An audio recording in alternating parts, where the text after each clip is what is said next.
Karena patah bayi ini bisa memutus pola tidak baik di masa lalu, entah itu sial, apes, apa. Pokoknya pola-pola buruk, termasuk pola hutang, nggak selesai-selesai. Karena pada prinsipnya benang merahnya bayi itu kan nggak ada adjustment.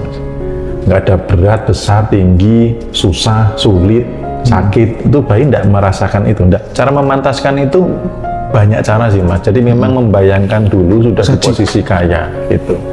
Jadi membayangkan dulu. Kalau bersih-bersih diri itu gampang, ya bisa dengan grounding, injek tanah tanpa alas kaki, bisa dengan mandi garam, bisa dengan meniatkan tertentu untuk bersih, bisa dengan berdoa juga bisa, minta dibersihkan. Jadi sebelum ke rumah itu diminta dibersihkan. Nah, untuk yang punya profesi seperti itu, hindari menerima tamu di rumah. Bisa di-explore lebih detail lagi Om. Di materi offline itu materi apa saja sih yang nanti akan diberikan oleh Om Bimo ke teman-teman ya? Ya, jadi di materi offline itu sebenarnya membantu teman-teman memfasilitasi yang ketika di online ini belum bisa praktek mandiri. Jadi nanti yang materi online per batch 8 ini saya rombak karena saya berikan arahan jauh lebih detail lagi supaya satu untuk praktek mandiri. Contoh misalkan kayak belief system penghambat finansial. Ini kan kita harus ketemu nih Mas, yang program siapa? Ada nggak sosok otoritas lain yang bisa menggantikan? Lalu dikasih fakta kebalikan. Lalu ini belief system baru. Nah, ini salah satunya di kelas online. Kalau mereka bisa mandiri di materi online dan berhasil, ya syukur. Tapi kalau belum, saya fasilitasi.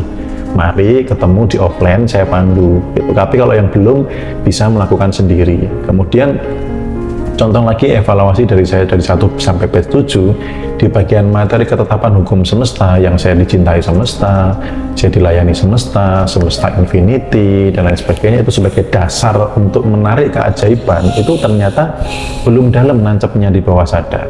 Nah, di kelas offline itu nanti saya pandu Mas, langsung untuk itu saya install di bawah sadar, saya kasih anchoring. Jadi ketika misalkan saya menyatukan jari jempol dengan telunjuk, asal belum ada program baru, program lama sebelumnya, ketika saya melakukan ini di rumah, ketika mereka pulang, mereka tuh langsung merasakan seperti di kelas. Jadi dalam kondisi yang aman, itu bisa langsung kondisi meditatif, langsung begini. Langsung memancarkan apa namanya ketetapan semesta tadi. Nah, kalau sudah terbiasa kayak saya ini nggak perlu begitu, sudah memancarkan bahwa semesta itu infinity, bahwa semesta melayani saya kemana-mana, datang keajaiban keberuntungan. Nah, karena di materi online ini ada beberapa yang belum nancep, saya bantu, termasuk materi yang jati diri higher self untuk mendata saya di program apa sih sama orang lain, anak nakal, anak malas, anak bodoh, dasar apa, misalkan gendut, pesek, atau pelupa, atau ceroboh, atau apa. Nah, kemudian yang dari diri juga, saya itu orangnya gini, saya orangnya gini, itu kan didata semua tuh, karena itu kan diri yang palsu. Nah, itu diberesin. Beresinnya nanti saya di online saya padu juga, ya, intinya memaafkan siapa yang memprogram dan lain sebagainya. Nah, di offline itu saya pandu bayi bawah sadar. Nah, setelah itu untuk menghadirkan higher self itu juga saya pandu semuanya di dalam kondisi hipnosis Mas. Itu karena saya kan juga seorang hipnoterapis juga, jadi sudah ada sertifikasi juga, ada PNSP juga, jadi teman-teman saya pandu gitu. Kemudian ada juga tentang meningkatkan energi diri. Karena kan ada yang narik uang dengan cara ajaib. Nah, tapi narik ini kan butuh energi Mas. Nah, energi ini kan perlu dikuatkan dulu nih. Energi tubuh ini dikuatkan dulu dengan melibatkan semesta, kita serap energi semesta. Sebelumnya minta izin dulu kepada sang pencipta energi supaya tidak sombong.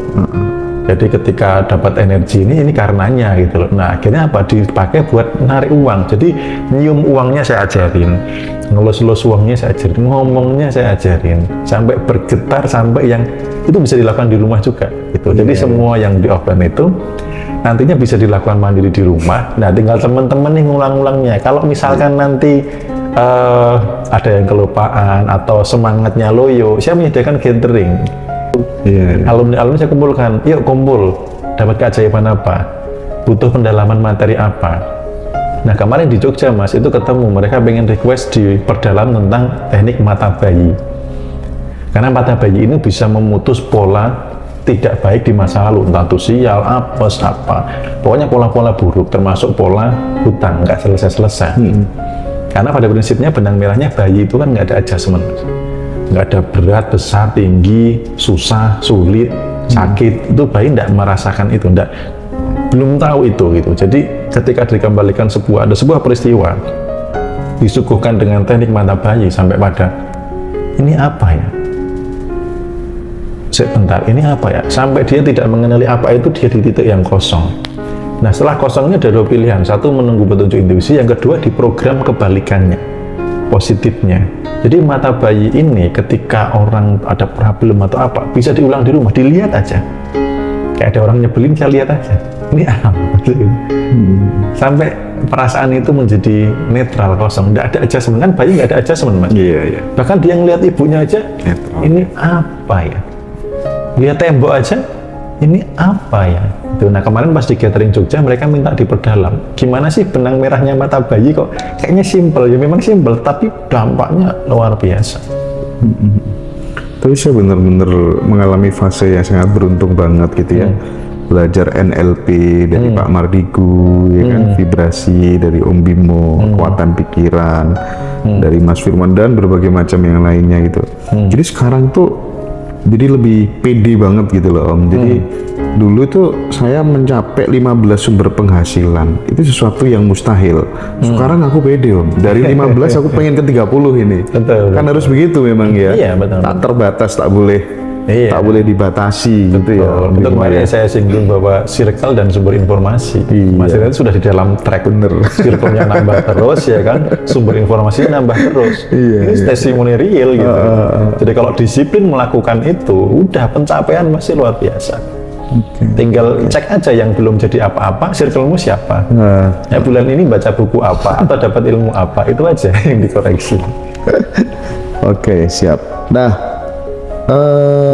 bagaimana caranya agar pikiran itu Om selalu positif gitu? Ini paling susah kan itu. Kalau Om Bimo latihannya gimana? Saya nggak bisa terlalu positif. Nggak bisa ya? Nggak bisa. Karena ya yin yang dan sebagainya. Normal ya? Normal lah gitu. Karena berpikir negatif itu di kala tertentu itu penting, Mas. Misalkan kita punya partner nih, berpikirnya positif, itu rawan ditipu malah, Mas. Jadi alarm itu ada karena berpikir negatif. Coba misalkan anak nih, didiemin aja di kamar, berpikir positif. Kalau nggak dikontrol bahaya, Mas. Betul. Itu jadi banyak orang yang terjebak akhirnya selalu berpikir positif. Enggak. Yang betul itu bukan berpikir positif, berpikir benar gitu. Jadi bukan berpikir positif, tapi usahalah berpikir benar. Karena negatif di kadar tertentu itu benar. Siap. Bagaimana cara memantaskan diri agar rezeki berkelimpahan? Cara memantaskan, padahal belum pantas tapi dipantas-pantaskan, gimana caranya? Cara memantaskan itu banyak cara sih Mas. Jadi memang membayangkan dulu sudah di posisi kaya gitu. Jadi membayangkan dulu saya yang saya lakukan itu kan saya pernah seminar-seminar MLM atau apa gitu. Nah itu ketika saya ke hotel, saya memantaskan, oh ini saya bisa nginep di sini, menghirup aroma ininya. Jadi memantaskan dari sisi fisiklinya dulu, melayakkan dirinya dari sisi, wah ini saya layak kaya. Membayangkan itu harus mampu dulu Mas. Gitu ya. Gitu loh. Karena kalau nggak mampu membayangkan, bagaimana mewujudkan? Iya bener ya. Gitu. Nah kadang orang tuh pengen kaya, bayangin kaya aja nggak mampu gitu. Bayangin rumah yang mewah, nggak mau. Yang dipakai dasar adalah data sekarang dan database masa lalu. Saya nggak mungkin akan kaya gitu. Nah melayakkan diri dari sisi itu. Dari sisi spiritual, itu kan sudah jelas bahwa kita itu di dalam tanda kutip digaji berapa di dunia ini sesuai dengan kelayakannya menilai kita. Nah apa yang membuat kita bisa dinilai layak nerima besar? Nah sesuai dengan ajaran agama masing-masing. Ketika diamanai kecil, ya lebih amanah. Itu kan memantaskan diri, itu berbagi dan lain sebagainya. Gitu. Saya teringat waktu 2004, pemilu Mas. 2004 tuh saya pakai sepeda Honda gitu, keliling perumahan-perumahan, jualan majalah. jualan majalah jauh banget, lihat rumahnya orang, oh nanti aku bakal seperti ini. Ya, banyak orang nggak berani mas begitu, itu rumahku, cuman gitu aja nggak berani. Itu soal circle aja sebenarnya, karena saya berada di lingkungan yang tepat waktu itu. Teman-teman saya dari Lombok, dari mana-mana gitu kan, baca buku, motivasi segala macam gitu. Penting. Andai kata saya nggak di rumah aja nggak ada teman seperti itu ya, waduh. Iya, benar, betul. Pikiran. Nah, bagaimana dengan orang yang pekerjaannya seperti psikolog, konselor yang dimana termasuk pekerja sosial yang mau tidak mau menghadapi berbagai macam masalah orang sekitar? Apakah profesi mereka bisa dikatakan kurang baik karena selalu bertemu dengan energi negatif? Apakah setiap hari mereka harus bisa bersihkan diri? Itu Om. Ya, jadi kembali lagi ke vibrasi ya mas, karena itu kan rumus kehidupan. Lanjutkan. Nah, ketika orang-orang yang psikolog, kemudian orang-orang yang seperti itu baiknya ketika melakukan profesi itu netral. Baiknya melakukan profesi itu netral, karena kalau nggak netral nanti jadinya apa? Ikut merasakan, ikut membayangkan dia sedang seolah-olah seperti mengalami. Jadi bahaya itu kasihan, terus kemudian membayangkan rasa yang sama, seandainya saya begitu bagaimana. Nah ini kan memancarkan vibrasi yang sama. Nah ketika memancarkan vibrasi yang sama, dia sedang menarik peristiwa yang kurang lebih sama. Jadi untuk yang konselor, psikolog itu berusahalah netral, jangan sampai baper, ikut ke bawah perasaan. Kalau bersih-bersih diri itu gampang, ya bisa dengan grounding, injek tanah tanpa alas kaki, bisa dengan mandi garam, bisa dengan meniatkan tertentu untuk bersih, bisa dengan berdoa juga bisa, minta dibersihkan. Jadi sebelum ke rumah itu diminta dibersihkan. Nah untuk yang punya profesi seperti itu, hindari nerima tamu di rumah gitu. Saya punya guru hipnosis juga, terapinya itu bukan di rumah gitu, tetapi dia ada beli rumah khusus yang hanya untuk terapi, nggak ditempati keluarga, supaya energinya ini nggak campur dengan keluarga. Nah kemarin ada peserta yang setelah ikut kelas offline itu berusaha merilis karyawannya ada di rumah itu, anaknya rewel karena kena dampak vibrasinya gitu. Jadi untuk yang profesi seperti itu yang terpenting adalah vibrasinya, jangan sampai ikut ke negatif. Jadi ketika mendengarkan netral aja, memang butuh belajar sih. Itu saya pun juga sama, makanya di grup saya batasin, kalau ada yang mau curhat saya tidak mau. Kalau mau bertumbuh ayo, karena curhatnya kan buang sampah nih. Saya kan bukan tempat sampah. Saya tempat untuk bertumbuh bersama gitu. Jadi untuk menerima seperti itu fokusnya ke arah solusi, bukan ke yang negatif, dan harus netral. Apakah Om Bimo masih suka merasa khawatir atau cemas, memikirkan sesuatu yang buruk menimpa diri Om Bimo? Enggak pernah. Karena khawatir itu kan gampang banget. Saya punya anchoring ya, kalau khawatir itu seperti jeruk nipis. Jadi ketika kan khawatir itu kan pikiran lompat ke depan kan, yang negatif kan. Nah ketika saya gitu, saya tanya gambar pipi saya, jeruk nipis. Maksudnya apa? Belum terjadi. Tapi seolah-olah saya sudah merasakan jadi sedih, cemas, khawatir, dedek. Bahkan beberapa sampai asam lambung loh orang-orang di sana. Saya cek yang punya keluhan asam lambung, ternyata kekhawatirannya tinggi. Iya. Jadi ketika ingat gitu kan kayak mak kerucuk gitu ya, asam lambungnya langsung sur gitu. Iya, sering bertahap gitu. Nah itu karena apa? Kekhawatiran yang dipelihara. Jadi ketika lompat ke masa depan, udah langsung aja present gitu. Nah yang teman-teman yang sudah ikut offline, saya kasih meditasi present, happiness instant. Jadi seruat apapun peristiwanya, tinggal melakukan meditasi happiness instant langsung hilang. Hanya untuk mengembalikan present. Nanti kalau sudah terbiasa kayak saya gini, ya udah langsung kembalikan aja. Sekarang kan baik-baik aja, saldo rekening masih banyak ya, anak istri sehat gitu. Jadi kenapa khawatir? Padahal bersyukur aja nikmatnya ditambahkan.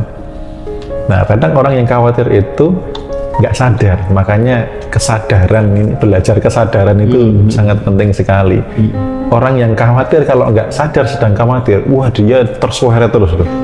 Bahkan bisa jadi pagi sampai malam khawatir aja, mau tidur aja khawatir, bangun tidur deg-degan khawatir itu. Nah tapi kalau bagi orang yang sadar bahwa khawatir ini false, ini menarik peristiwa negatif, dia akan berupaya supaya apa?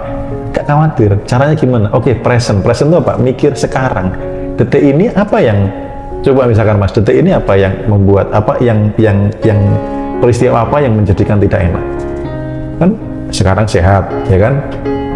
Di dompet ada uang, ya kan? Jadi ada rekening ada. Iya, saat ini, masa sekarang. Gitu. Kalau sebaliknya orang yang cenderung ke masa lalu, dia adanya apa? Penyesalan. Dulu kok saya begitu, terus trauma, gagal move on. Nah itu karena pikiran lompatnya ke belakang. Happiness itu adanya di present, di saat ini. Gitu. Oke. Saya lanjut Om Bimo. Bagaimana cara ampuh untuk menghapus kecemasan itu tadi? Cara ampuhnya present. Jadi present. Nah kemudian perlu kesadaran juga bahwa pikiran ini kan berpotensi mencipta. Ketika terjadi pikiran dan perasaan yang selaras di medan kuantum, maka peristiwanya akan terjadi. Nah sekarang maunya gimana? Maunya gimana? Maunya yang jelek apa yang baik? Yang baik, betul. Kenapa nggak mikirin yang baik? Sama-sama bakalan terjadi. Sebenarnya sesimpel itu. Tapi manusia itu uniknya gini, lebih suka, lebih cenderung, lebih sering memikirkan hal-hal yang tidak dimau daripada yang dimau. Betul nggak? Kenapa itu loh? Kalau nggak pengen bangkrut, kenapa mikirin bangkrut? Kamu sedang narik. Gitu. Kalau nggak mau miskin, kenapa mikirin kemiskinan? Mau nggak? Enggak. Ya sudah, mikir yang baik-baik. Makanya dulu titik peralihan saya dari minus ke plus ini apa? Walaupun kondisi saya cicilannya banyak, sebulan ada puluhan juta, apa yang saya lakukan? Saya mau tidur itu loh, bayangin rumah saya yang indah, gitu loh. Bayangin bisnis saya yang berkembang pesat. Bayangin saldo rekening, kan sama-sama bayangin, sama-sama belum terjadi. Milih mana? Sama-sama bisa membuat potensi peristiwa terjadi. Milih yang negatif apa yang positif? Tinggal keputusan nanti di sini. Gitu. Kalau misalnya kondisi darurat, Om Bimo, misalnya besok waktunya bayar utang, nah itu kan otomatis kan pasti terjadi kecemasan, khawatir. Dari mana besok dapat untuk setoran? Cemas dan khawatir itu bikin lunas gak? Ya, Ini termasuk aku juga. Lanjut Om. Jadi ketika saya juga ngalamin Mas, saya ngomong begini saya juga ngalamin. Jadi ketika besok ini jatuh tempo, saya ini besok harus bayar ke investor 25 juta. Sementara gak ada Mas uangnya. Gitu. Kan sama-sama mikir khawatir, apakah lunas? Pertanyaan gitu. Bahkan dari tanggal 1 sampai ibaratnya jatuh temponya khawatir terus, lunas nggak sih? Kan nggak lunas. Gitu. Jadi sama-sama bikin nggak lunas, daripada khawatir, saya milih berserah. Jadi ketika besok saya harus bayar yang 25 juta, ini pengalaman real, pengalaman pribadi. Apa yang saya lakukan? Saya berserah. Tuhan, ini seorang Bimo tidak mampu, ini butuh campur tangan. Tiba-tiba apa Mas, ketika saya berserah, saya nyerah, saya dapat, ya dulu saya belum mengenal bahwa itu intuisi. Saya dapat seperti bisikan bahwa nego ulang 1 bulan ke depan. Akhirnya saya ngomong, Bu, ini saya lagi rame-ramenya penjualan, walaupun sedang pandemi, tapi ini online rame banget. Boleh nggak saya undur sebulan aja, Bu? Oke deh Mas, tidak apa-apa, tapi nanti Oktober pastikan ya, karena Oktober anak saya mau menikah. Iya Bu, saya pastikan, pokoknya saya minta waktu sebulan aja. Nah sebulan apakah saya tahu Mas? Nggak tahu juga. Yang penting saat itu saya diselamatkan oleh petunjuk, bukan dari kekhawatiran, panik, gerusa-gerusu itu loh. Karena kalau panik, gerusa-gerusu, khawatir, bisa jadi keputusannya salah. Iya betul. Tapi ketika ketenangan, ada petunjuk. Nah, ini dilanjutkan nggak nih ceritanya sampai akhirnya jadi lunas? Nah, ini karena ini cerita real ya, pengalaman pribadi gitu. Nah, akhirnya pas mau sebulan, apa coba yang terjadi? Kan saya harus mengambilkan 25 juta, belum ada, gitu ya. Nah, apa yang saya lakukan? Saya kembali berserah. Ini sebulan saya belum ketemu caranya.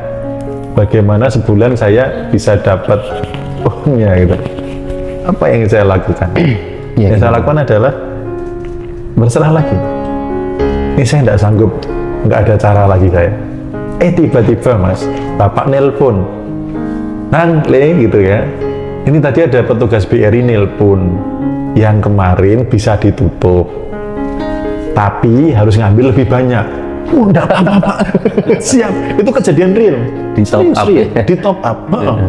Padahal saya nggak minta, nggak mengajukan. Wah, 25 jutanya selamat dulu. Yang penting kan selamat dulu. Coba ketika saya panik, Mas, bisa jadi saya nyari pinjaman sana sini, bisa jadi jual ginjal atau apa, nggak tahu. Tapi karena ketenangan itu pasrah, ada, walaupun itu belum keajaiban lunas. Habis itu saya akan ikut pelatihan bisnis online, dan ternyata perusahaannya itu mau buat sistem mentoring yang omsetnya qualified, itu diundang. Nah, saya merasa omset saya itu belum nyampe, tapi pas saya makan itu sampai mau tidur itu suaranya itu nggak mau hilang. Cek omset, daftar mentoring sekarang. Jadi untuk ngelamar jadi mentor.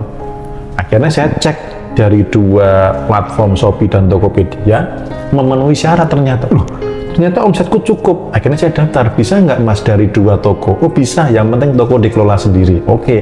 Akhirnya saya interview, diterima. Nah dari situ saya dapat momen ahanya. Ini peluangnya gede banget. Akhirnya belum sampai, ini kan bank tadi ya, belum sampai harus lunas sudah saya beresin. Karena itu, jadi saya benar-benar narik yang 150 juta yang pernah saya bahas di TikTok, itu dapat nggak nyampe dalam 1 bulan. Yang tadi hanya 25 juta, akhirnya semuanya sampai kartu kredit semua pokoknya itu saya bereskan. Keren. Itu. Jadi awalnya jadi mana? Dan terserah, masuk. Iya betul. Saya sendiri juga pernah ngalami Om Bimo. Jadi waktu besok jatuh tempo, terus pinjem sana, pinjem sini juga nggak dapat, mentok. Akhirnya ya pasrah itu. Ya mungkin karena tingkat kepasrahan yang benar-benar tinggi. Pagi-pagi baru buka toko, ada temen datang, nawarin dana Om Bimo. Kamu butuh dana nggak? Nih dipakai dulu nggak apa-apa.